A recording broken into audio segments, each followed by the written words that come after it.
최근에요, CNBC와의 인터뷰를 손흥민 선수가 하였습니다. 최근에 인터뷰를 했는데, 그때 그 인터뷰 질문 중에 가장 존경하는 선수가 누굽니까? 라는 질문을 그 사회자가 했어요. 그때 손흥민 선수가 늘 해오던 답이 있었습니다. 손흥민 선수가 가장 어렸을 때부터 존경해오던 롤모델이 있는데 그 사람은 바로 호날두예요. 호날두.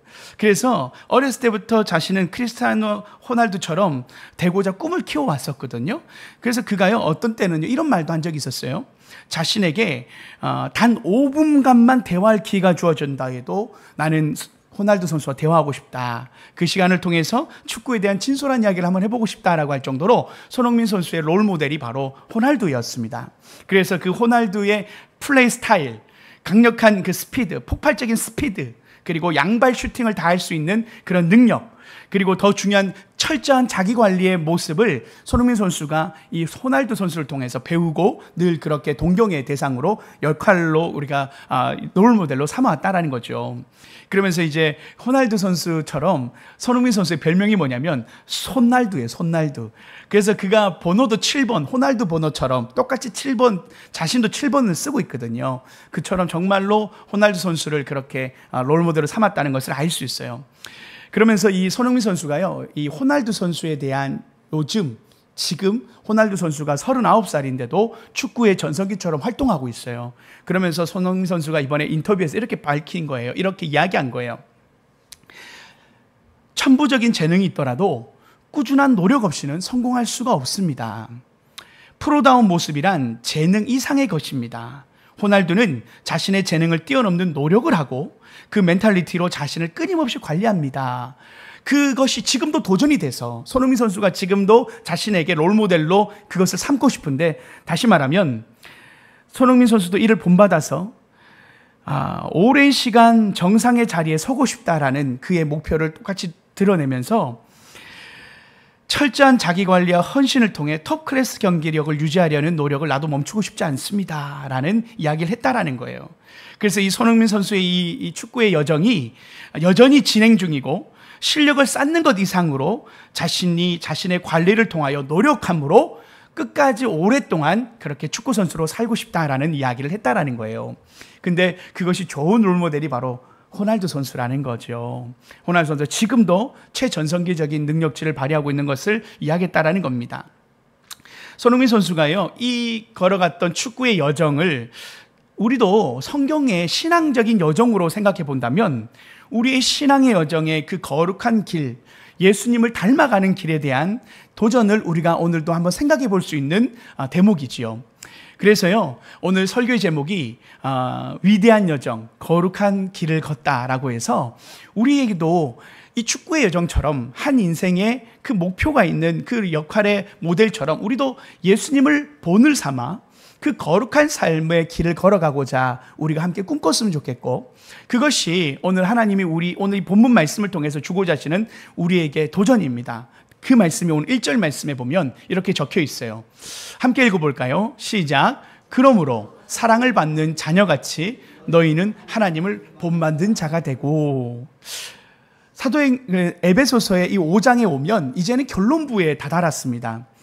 지난주에는 우리가 신앙의 새 옷을 입는데 이웃들과의 새 옷이라고 말했다면, 오늘 다시 하나님과의 새 옷처럼 그리스도인으로서 우리가 어떤 삶을 살아야 되는가에 대해서 다시 결론부로 다시 이야기합니다. 그러면서 그 결론이 이거예요. 하나님을 본받는 자가 되라라고 이야기해요. 여기서 본받다라는 말은 이 헬라어로 미모스라고 해서 흉내를 잘 내는 사람, 그러니까 다시 말하면 모방자라는 뜻이에요. 우리가 모방은 창조의 어머니라고 하지 않습니까? 그런 것처럼 우리가 누구를 모방해야 되는가? 사도 바울은 우리가 모방자가 되어야 되는데 누구를 우리가 본받고 해야 되는가에 대한 부분을 오늘 설명하고자 하는 거예요. 그래서 우리도 하나님 안에서 모방자가 되어야 되는데 그리스도를 본받는 자가 되어라는 그 결론 속에 우리가 예수님을 닮아가야 된다라는 것을 사도 바울은 이야기하고 있어요. 손흥민 선수가 역할 모델로 호날두 선수를 잡았던 것처럼 오늘 주님께서는 우리에게 너희가 그리스도를 본받는 자가 되어야 된다라는 이야기로 오늘 시작하고 있습니다.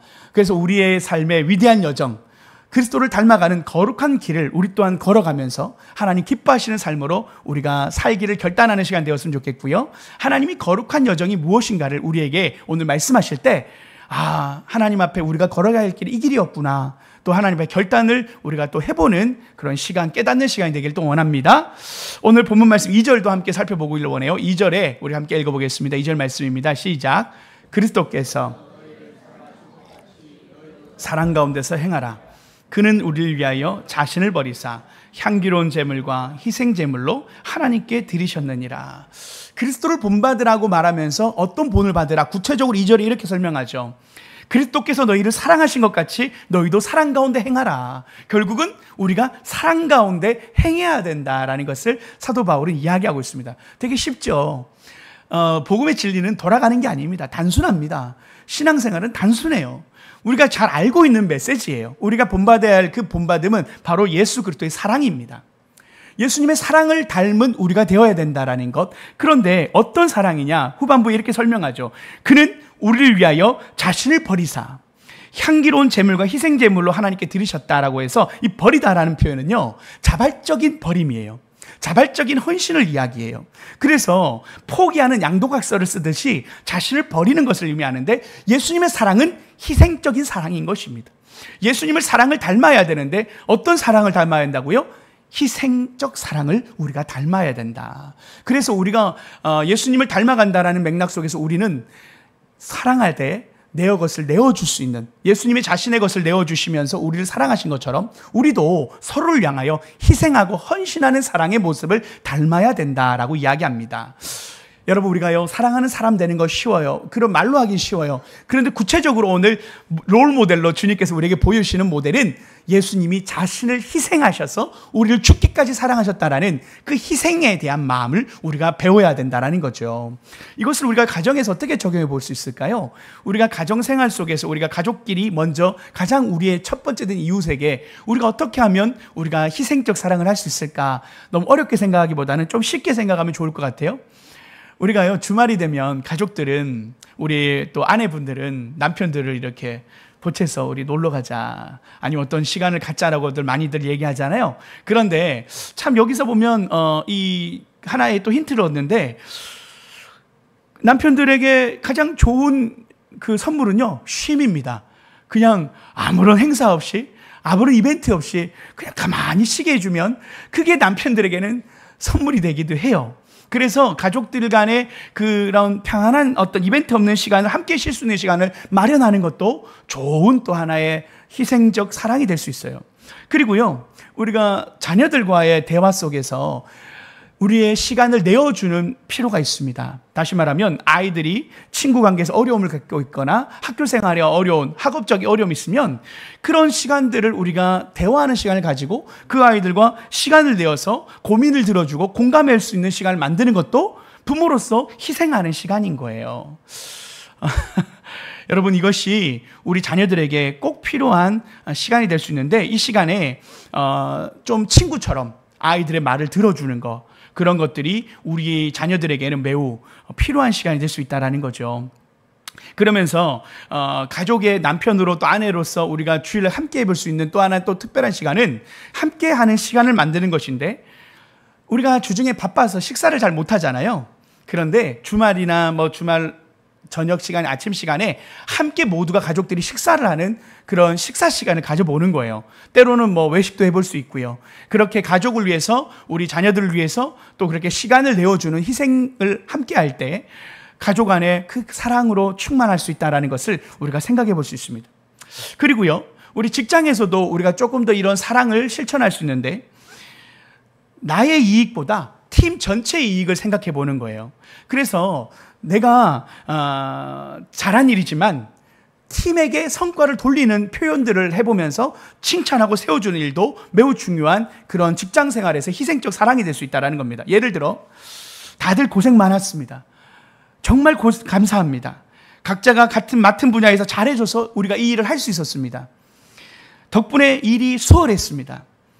오늘 여러분 덕분에 일이 잘 마무리되었습니다. 이런 상대방에게 성과를 나눌 수 있고 그 고마움을 표현하는 것도 중요한 희생적 사랑에 우리가 간단하게 적용해 볼 수 있는 모습이라는 거죠.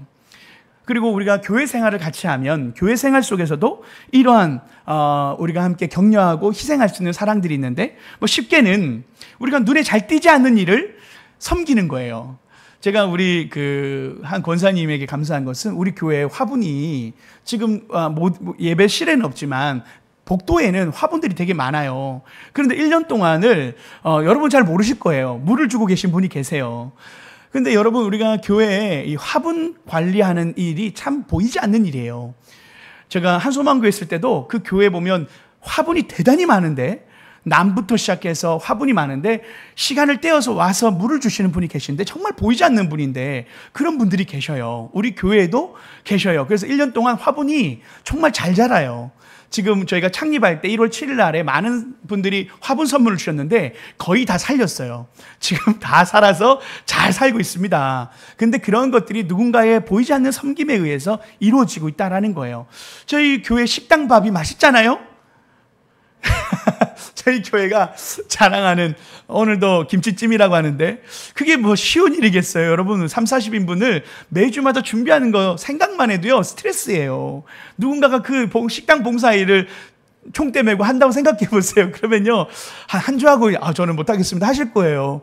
한 주 하기도 힘든데 지금 1년 가까이 우리 또 권사님께 섬겨주시고 또 그 일을 여러분 또 십시일반으로 함께 도와주시고 반찬을 싸우시고 하는데, 이렇게 보이지 않는 섬김의 손길들이 있어요. 그럴 때 우리가요 그런 분들에게 고맙다는 표시를 한번 해보는 게 좋은 겁니다. 필요한 거예요. 그리고 우리 그 교회 찬양팀 있잖아요. 교회 찬양팀 청년들, 우리 집사님들이 참 대단해요. 제가 보지만 우리가 매주마다 나와서 예배 시간 2시간 전에 나와서 예배를 준비하고 또 토요일 날 나와서 연습하고 하는 것들이 사실은 각자의 시간을 내어놓고 희생하고 섬기는 시간으로 만들어지는 건데요. 희생 없는 예배는 없어요. 준비되지 않는 예배는 없다라는 거죠. 오늘도 우리가 보이지 않는 곳에서 섬기시는 분들이 계셔요. 그래서 그런 분들에게 특별히 찬양팀 우리 친구들, 젊은이들이잖아요. 그런 친구들에게 이렇게 하면서 한마디 해주면 큰 위로가 돼요. 당신의 목소리를 따라하다가 감동받았어. 너의 목소리를 들으면서 감동을 받았어. 너의 찬양하는 모습에 감동을 받았어. 이렇게 한마디가 은혜가 되고 서로에게 격려가 되어지고, 그것이 때로는 희생적 사랑 속에 내가 남을 배려하는 모습이 될 수 있다는 거예요. 그런데요, 제가요 또 한 가지 칭찬할 일이 있어요. 그것은 뭐냐면, 우리 찬양팀 친구들이 그렇게 서로 나눔을 하다가 이런 얘기를 한번 한 적이 있어요. 우리 수련회 때도 마찬가지고 주일 예배 때도 마찬가지인데, 찬양팀 친구들이 함께 나누는 공통된 감동 포인트가 뭐였냐면, 우리 성도님들이 찬양을 너무 따라 열심히 하는 걸 보고 감동이래요. 그리고 목소리로 할 때면 뭐 소름 돋는데요.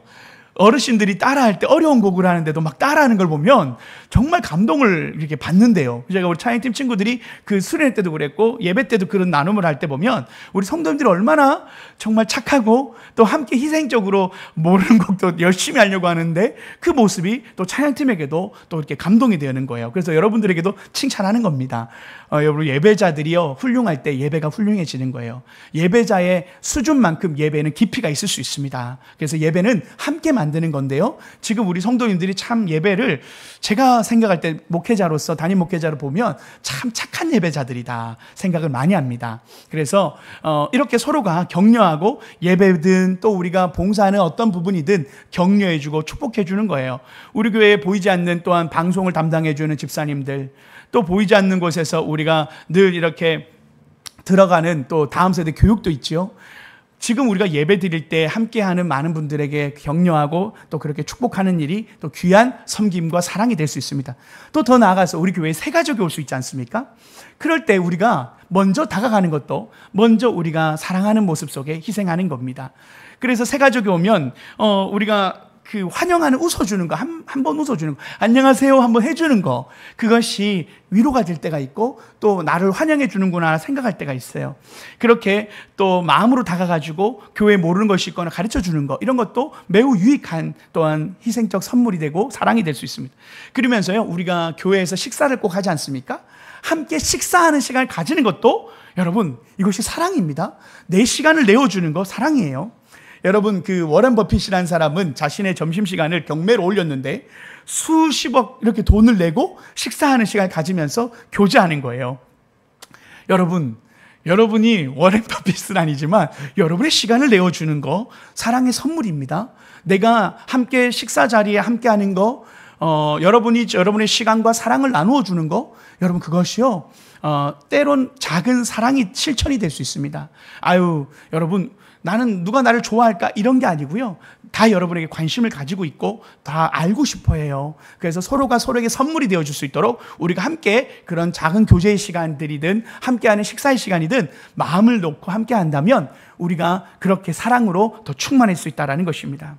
여기까지가 우리가 2절에서 예수님을 본받는 삶, 사랑의 삶에 대한 우리가 행해야 될 것, 적극적인 우리의 노력이라고 할 수 있습니다. 그런데 이제는 우리가 해야 될 것과 함께 사도 바울은 하지 말아야 할 것이 있다라고 이야기하는데 3절 말씀이에요. 3절 말씀을 함께 또 읽어보고 함께 보겠습니다. 함께 했습니다. 시작.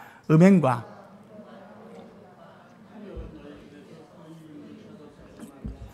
이는 성도에게 마땅한 바니라.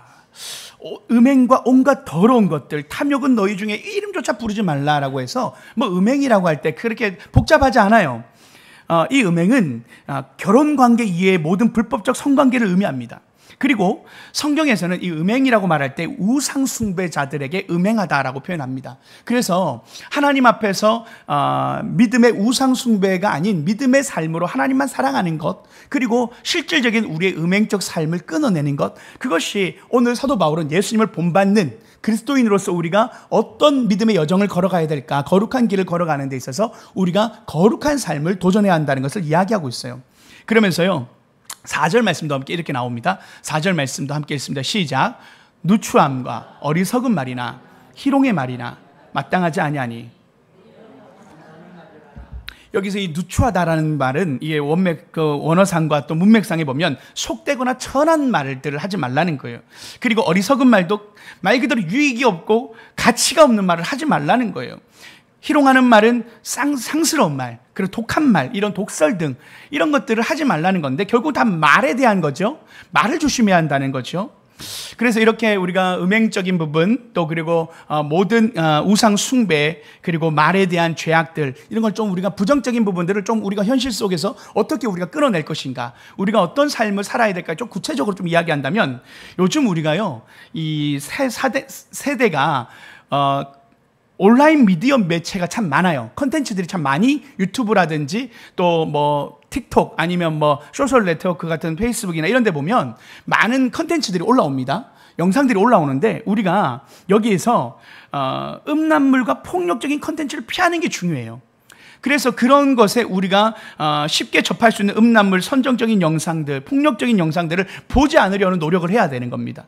그리고 그런 게시물이나 유혹적인 내용에 시간을 허비하지 않도록 우리가 건전한 컨텐츠나 게시물에 우리가 집중할 필요가 있어요. 요즘은 우리가 의도적으로 하지 않아도 노출되어지는 그런 컨텐츠들이 너무 많아요. 그래서 그런데 시간을 허비하지 않도록 우리 스스로가 그런 하나님 앞에 음행을 하지 않는다는 표현이 구체적으로 우리가 그렇게 적용해 볼 수 있는 것들입니다. 그리고 또 우리가 게시물을 올릴 때도 동일하게 긍정적인 게시물, 격려를 수 있는 게시물들을 올리는 게 매우 유익합니다. 그래서 우리 운정한 소망교회가 유튜브 채널을 운영하는데 하나님 앞에서 세상의 미디어, 이런 어떤 세상의 홍수 속에서 거룩한 영상들, 하나님 앞에 기쁨의 영상들, 공동체의 사랑의 영상들을 올리면서 성도들이 그것을 보고 또 세상의 사람들이 그것을 보면서 하나님의 사랑과 그런 은혜의 컨텐츠들을 통하여 구원받는 귀한 그런 통로가 우리가 되길 바라는 것이죠. 여러분, 우리가 이번에 힐링 캠프 영상이 벌써 조회수가 꽤 많이 나오더라고요. 400, 300, 500 모르겠어요. 400. 그런데 이런 영상들을 보면서 한소망의 성도들이 댓글들을 많이 대시더라고요.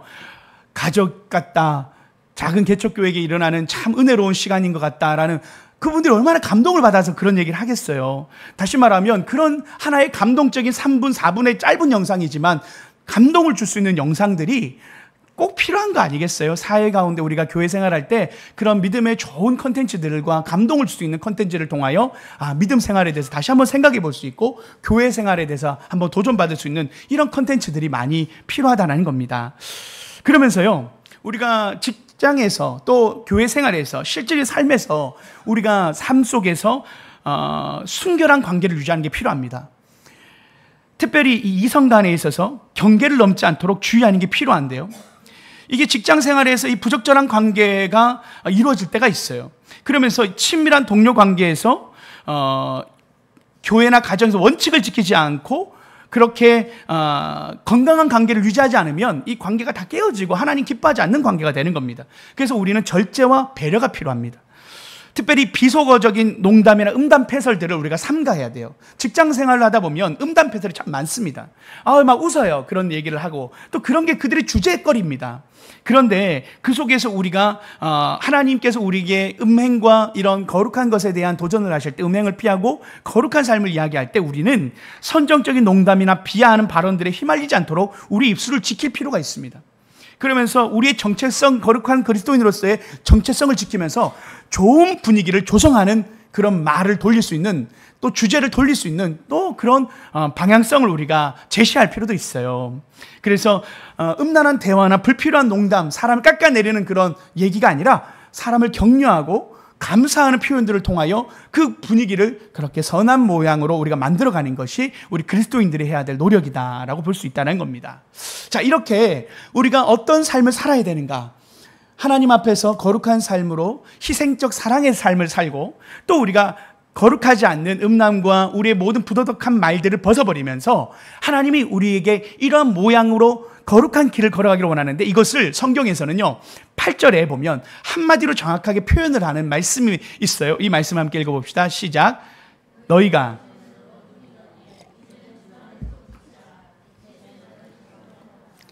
예전에는요 우리가 어둠 속에 살았었고 이제는 그리스도인이 된 우리들은 우리가 걸어가는 여정은 빛의 자녀로서의 여정이다. 우리가 거룩한 길을 걷는 그 길은 빛의 자녀로서 어둠이 아니라 빛에 속한 우리의 삶이다라고 이야기하는 거죠. 그래서요 우리가 이 빛 가운데 행하라는 말이 사랑 가운데 행하다라는 말과 동일한 말이 되는 거예요. 그래서 우리가 빛의 자녀처럼 행하는 건데 이 9절에 이렇게 구체적으로 다시 한번 정리합니다. 9절 빛의 열매는 모든 착함과 의로움과 진실함에 있느니라. 그러면서 10절에 보면 이렇게 정리하면서 우리에게 모든 상황 속에서 이렇게 적용해 보라는 거예요. 10절 함께 읽어볼까요? 시작. 주를 기쁘시게 할 것이 무엇인가 시험하여 보라. 오늘 목사님 술 담배 해야 됩니까? 목사님 이럴 때는 어떻게 해야 됩니까? 이거를 다 물을 수는 없는 거예요. 성경의 그 100%를 다 설명하진 않아요. 그런데 오늘 이 성경은 빛의 열매, 빛의 자녀로처럼 살아가는 삶이 뭐냐? 모든 착함과 의로움과 진실함인데 말 그대로 우리가 생각하는 거룩함, 진실함, 의로움이에요. 그런데 오늘 그것을 조금 더 빗대어서 이렇게 말하는 거예요. 주를 기쁘시게 할까 뭔가를 생각해라. 우리의 모든 상황 속에서 이거 어떻게 해야 됩니까? 할 때 이것이 내가 이 일을 할 때 하나님 기뻐하시는가? 이게 하나님 기쁨이 되는가? 그렇게 하면 우리의 삶의 모든 결정에 있어서 중요한 결정을 내릴 수 있다는 겁니다. 그분이 기뻐하시는가? 하나님이 기뻐하실 결정인가? 내가 어떤 결정을 내릴 때, 어떤 삶을 살 때 하나님이 기뻐하시는 것인가? 라는 생각을 하고 생각하며 살아가면 그것이 빛의 자녀의 삶이다라고 오늘 큰 카테고리 속에서 말씀하시는 거예요. 술 마시는 거 하나님 기뻐하시겠어요? 여러분 부모님이 또 여러분의 자녀가, 여러분의 배우자가 기뻐하지 않으면 하나님도 기뻐하지 않으실 거예요. 그것이 아마 절제되는 상황 속에서는 괜찮을 수 있지만 이렇게 늘 이렇게 술에 취하고 늘 그러면 하나님도 건강 상하고 우리의 인생이 그렇게 기쁨이 되지 않는다는 걸 오늘 읽지 않았지만 오늘 이 본문 말씀 이후에 술 취하지 말라 이런 방탕한 것이 오직 성령의 충만을 받으라 다음 주에 그 말씀이 나올 거예요. 하나님은 우리가 말 그대로 하나님 앞에 기쁨의 삶이 무엇인가를 다 디테일하게 얘기하셨어요. 담배 피는 거 하나님 기뻐하시겠어요? 그거 생각해봐도 하나님 성경에 어디 있습니까? 담배 피지 말란 말이 어디 있습니까? 이게 아니라 하나님이 기뻐하시는가 기뻐하지 않는가를 생각해보고 우리의 삶의 행동들을 결정해보는 것, 그것이 중요하다는 것입니다. 그런데요 오늘 그렇게 맥락 속에서 우리가 그러면 하나님 기뻐하시는 게 뭘까? 우리가 거룩한 삶을 살아갈 때 예를 들어본다면 이런 것들 아닐까요? 매일 아침 말씀을 읽고 기도하는 시간을 10분간 때로는 많으면 30분간 가져보는 결단을 하는 거 하나님이 기뻐하지 않겠습니까? 우리가 부모가 사랑하는 자녀들이 식사를 하고 건강하게 살아가는 것을 기뻐하듯 하나님은 우리가 기쁨의 자녀들로서 빛의 자녀로 살기 원하는데 그 빛의 자녀로 살아가는 우리의 삶에 말씀과 기도의 삶을 결단하는 것을 하나님 기뻐하지 않으시겠습니까? 그것을 하나님 나에게 음성을 주셔야 내가 하나님 큐티하겠습니다. 하나님 음성을 주셔야 내가 말씀 기도하겠습니다. 그거는 우리가 하나님에 대하여 자발적인 헌신이 아닌 거죠. 여러분, 사랑하는 부모를 위하여, 사랑하는 자녀를 위해서 우리가 무언가를 희생하고 사랑할 때 우리가 스스로 무언가를 결정하듯이 여러분, 우리가 하나님을 위해서도 하나님을 기쁘시게 할 것이 무엇인가를 생각하고 우리가 생활하는 것, 그것이 하나님 우리에게 원하시는 거룩의 길이다. 여러분, 오늘도 주님 앞에 여러분의 삶 속에 결단해야 될 또한 시간들이 있을 것입니다. 예배를 여러분의 삶에 매일 하루에 시편 한 편씩 읽겠다. 지금 우리 교회는 새벽 때마다 시편 말씀을 나누고 있어요. 여러분도 하루에 한 편씩 성경 시편 한 편씩 읽고 하루를 시작하겠다. 좋은 습관입니다. 그리고 늘 하나님 앞에 기도의 시간들을 하루에 꼭 식사 기도하는 것 말고 꼭 하나님 앞에 자기 전 아니면 또 아침 일어나서 어느 시간에 점심시간을 떼어서 하나님 앞에 기도하는 시간을 10분에서 30분 정도, 많게는 1시간까지 하나님 앞에 드릴 수 있다면 여러분, 그런 결단도 매우 귀한 결단이 되겠습니다. 그러면서 또 우리가 또 거룩한 일, 하나님 기뻐하시는 일이 뭐가 있을까요? 우리가요, 주변 사람에게 매일 한 가지 이상 내가 친절한 행동을 한번 결단해 보는 거예요. 하루에 한 가지씩 내가 내 주변의 사람들에게 내가 한 가지 착한 일을 하겠다라는 결단을 한번 해보시는 거예요. 예를 든다면 뭐 따뜻하게 뭐 인사를 한번 건넨다든지, 아니면 커피를 우리가 준비해서 이웃에게나 또 내가 직장 동료에게나 내가 주변의 사람들에게 나누는 일을 해볼 수 있는 거죠. 그렇게 우리가 하루에 한 가지씩 구체적으로 내가 사랑의 행동을 할 수 있는 것이 무엇일까를 한번 결단하고 적어보고 시작해보는 것도 매우 유익하다는 겁니다. 그리고요, 또 내가 상대방에게 칭찬하는 말들을 하루에 내가 한 번 이상 한번 해보겠다. 이건 뭐 돈 쓰이는 거 아니잖아요. 말 그대로 말 한마디로 천냥별 갚듯이 내가 동료들이나든지 아니면 친구에게든 아니면 배우자에게든 자녀들에게든 칭찬을 하루에 한 번씩은 하겠다. 한 번은 칭찬하겠다라는 마음으로 오늘 하루 내가 칭찬을 했는가, 칭찬 다이어리를 한번 써보는 거예요. 내가 오늘 누구를 칭찬했는가. 그래서 칭찬하는 한마디 우리가 한번 결단해보는 거죠. 그리고요, 우리가 하나님 앞에 매일 감사의 기도의 제목을 써보는 거예요. 하루 3가지의 감사 기도를 써보고 감사의 거리를 적어보는 겁니다. 예를 든다면 오늘 하나님 나의 삶에 주신 일거리에 대해서 감사해 보는 거예요. 나를 사용해 주셔서 감사합니다. 건강 주셔서 감사합니다. 그리고 오늘 좋은 날씨가 우리의 삶에 있었지 않습니까? 이제 가을의 선선한 날씨와 좋은 날씨들을 보여주실 때 하나님 오늘도 좋은 날을 주셔서 감사합니다. 때로는 비가 와서 참 감성적인 날을 주셔서 감사합니다. 이렇게 하나님 앞에 날씨도 감사해 볼 수 있고요. 그리고 가족과의 이 식사 자리를 통하여 하나님 나에게 좋은 가정을 주셔서 감사합니다 해서 오늘 하루의 감사의 기도의 제목을 한 3가지 정도를 써보는 것도 매우 유익한 우리의 거룩한 삶의 길을 걸어가는 예수님을 본받아가고 주님 앞에 그런 믿음의 여정 속에 좋은 결단이 될 것이에요. 그러면서 또 부모님에게 안부 전화를 일주일에 한 번 이상은 문자나 전화를 하겠다. 그래서 잘 계시죠? 건강 잘 챙기세요라는 따뜻한 문자들을 우리 양가 부모님이든 아니면 우리가 사랑하는 사람들에게 표시하고 표현하는 것, 그런 것들 매우 유익한 우리의 거룩의 결단이 될 것입니다. 그리고 또 하나는 한 달에 한 번은 내가 내 이웃에게 복음을 나누어 보겠다. 그래서 신앙 서적들 있잖아요. 요즘 채식주의자랑 소년이 온다 이런 노벨 문학상을 탄 한강 작가의 책들이 많이 팔린다고 하는데 우리 기독교 서적 중에도 좋은 양서들이 많아요. 그래서 그런 신앙 서적들을 통하여 선물을 해보는 거 되게 좋은 또 하나의 복음을 전하는 또 좋은 우리 실천 사항이 되는데요. 요즘 그래서 MZ세대들이 한강 그 작가 때문에 책들을 많이 읽는데요. 그래서 요즘은 인스타그램이나 이런 데다가 독서하는 사진들을 막 올린대요. 뭔가 유식해 보이는 그런가 봐요. 인기가 있는 거죠. 그래서 요즘은 책 선물도 꽤 나쁘지 않은 그런 또 시간이 될 것입니다. 믿음의 좋은 서적들, 그런 책들을 또 선물함으로 인하여 믿음의 사랑들을 전하는 그런 시간들을 우리가 가져보는 것입니다. 자, 이러면서요, 하나님께서 이 삶에 대해서 11절에 이렇게 결론을 내려주세요. 11절도 함께 읽어보겠습니다. 시작. 너희는 책망하라.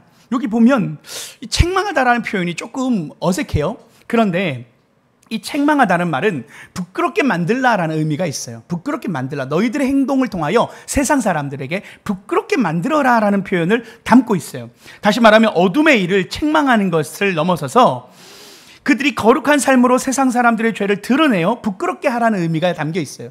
그러므로 인하여 그들이 회개하고 돌아오게 된다라는 것을 뜻합니다. 이것을 예수님도 동일하게 마태복음 5장 16절에서 이렇게 말씀하셨어요. 이 말씀 함께 읽습니다. 시작. 이같이 너희 빛이 선한 사람 그들로 너희 착한 행실을 보고 하늘에 계신 너희 아버지께 영광을 돌리게 하라. 이 빛이 사람 앞에 비치게 되는 것이 우리의 착한 행실을 통하여, 우리의 거룩한 행실을 통하여 세상 사람들이 빛을 깨닫게 되고 그들이 부끄러움으로 하나님께 돌아오게 되고 하나님께 영광을 올리게 되는, 이 책망케 되는 우리 빛의 자녀의 삶이 세상에 빛을 비추게 되는 놀라운 결과로 낳게 된다는 것입니다. 그래서 우리가 거룩한 삶을 살아가고 하나님 앞에 착한 삶을 살아간다는 것은 세상 가운데 빛을 비추게 되는 것이고, 그들에게 하나님의 선한 삶이 무엇인가를 알려줌으로 인하여 하나님께 돌아오게 되는 그런 등대의 역할을 우리가 하게 된다 해서 우리는 빛의 자녀다라고 이야기하고 있다는 것입니다. 그러면서 오늘 이 빛의 자녀에 대한 결론으로 14절 이렇게 마감합니다. 함께 14절 드리겠습니다. 시작. 그러므로 이르시기를 잠자는 자여 깨어서 죽은 자들 가운데서 일어나라. 그리스도께서 너희에게 빛이라 하셨느니라. 깨어 일어나라. 하나님의 빛이, 그리스도께서 너희에게 빛을 비치우리라. 우리가 하나님의 빛 가운데 선다는 것은 우리의 능력이 아니라 하나님의 은혜로 살아간다는 것입니다. 주님의 도움으로 우리가 이 빛된 삶을 살아갈 수 있다는 것을 의미하는 본문 말씀이에요. 한 소년이 있었습니다. 어둠 가운데 한 줄기 빛도 들어오지 않는 컴컴한 동굴 속에 살아가고 있던 한 소년이 있었습니다. 그리고 동굴은 어두웠고 깊었고 일반인들이 들어가기 참 무서운 곳이었습니다. 소년은 그 어둠 속에서 자라서 세상이 원래 어둡고 쓸쓸한 곳인 줄만 알았던 소년이 있었습니다. 그러다 가끔 동굴 입구 쪽에 빛이 흘러 들어오면 참 그 빛에 대해서 신비롭게 느끼고 빛의 정체가 궁금해했었습니다. 저 빛이 뭘까? 어떻게 저렇게 아름답게 비추는 거지? 하며 이 소년은 마음 가운데 궁금증을 가지고 있었는데 어느 날 소년이 용기를 내어서 동굴 밖으로 나가기로 결심을 하게 됩니다.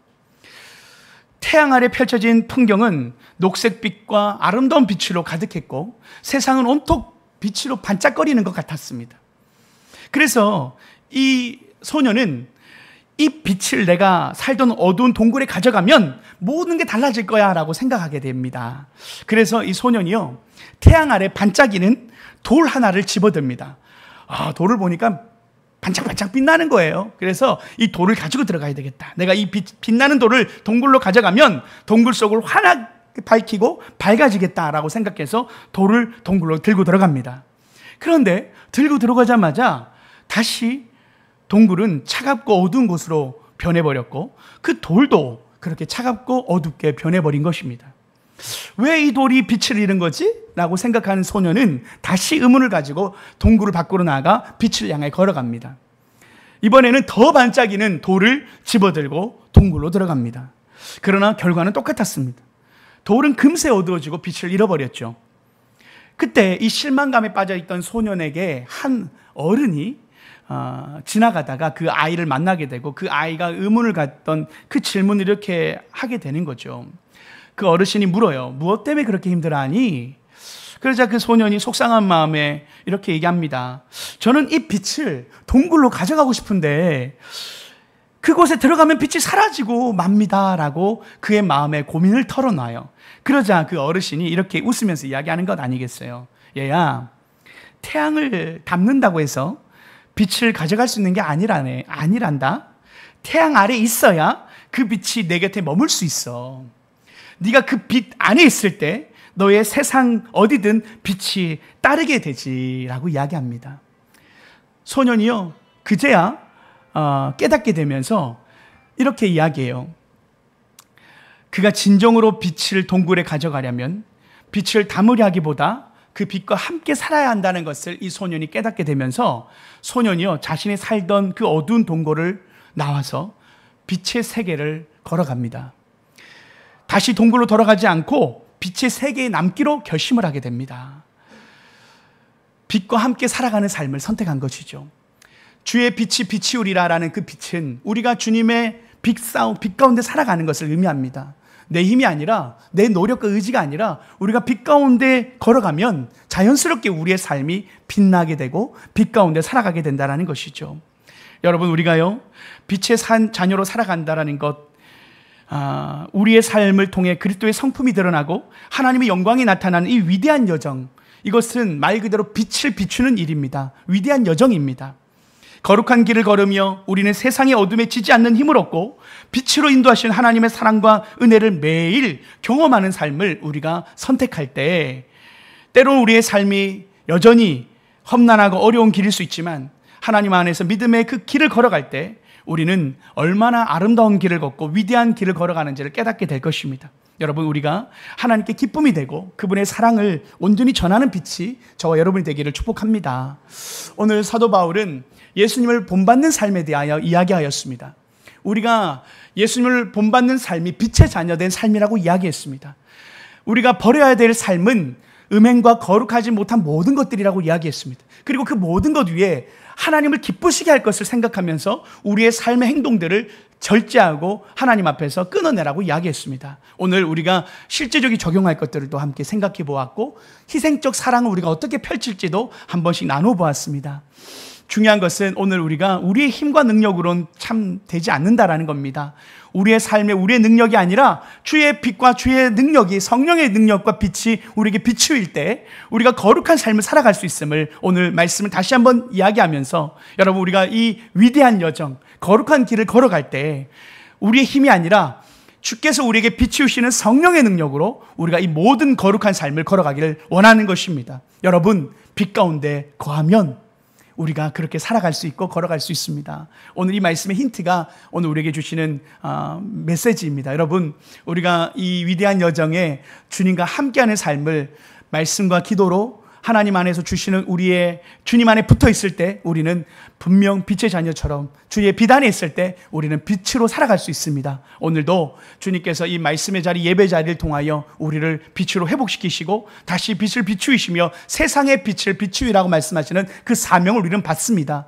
여러분, 오늘도 다시 한번 주님 안에서 하나님, 우리가 이 위대한 여정에 주님과 함께 거룩한 길을 걸어가겠습니다. 우리가 도전하고 결단하면서 주님의 빛을 비추이는 우리가 될 수 있도록 하나님의 성령의 도움을 받아 함께 기도함으로 승리하는 저 여러분 되시길 축복합니다. 함께 기도하시겠습니다.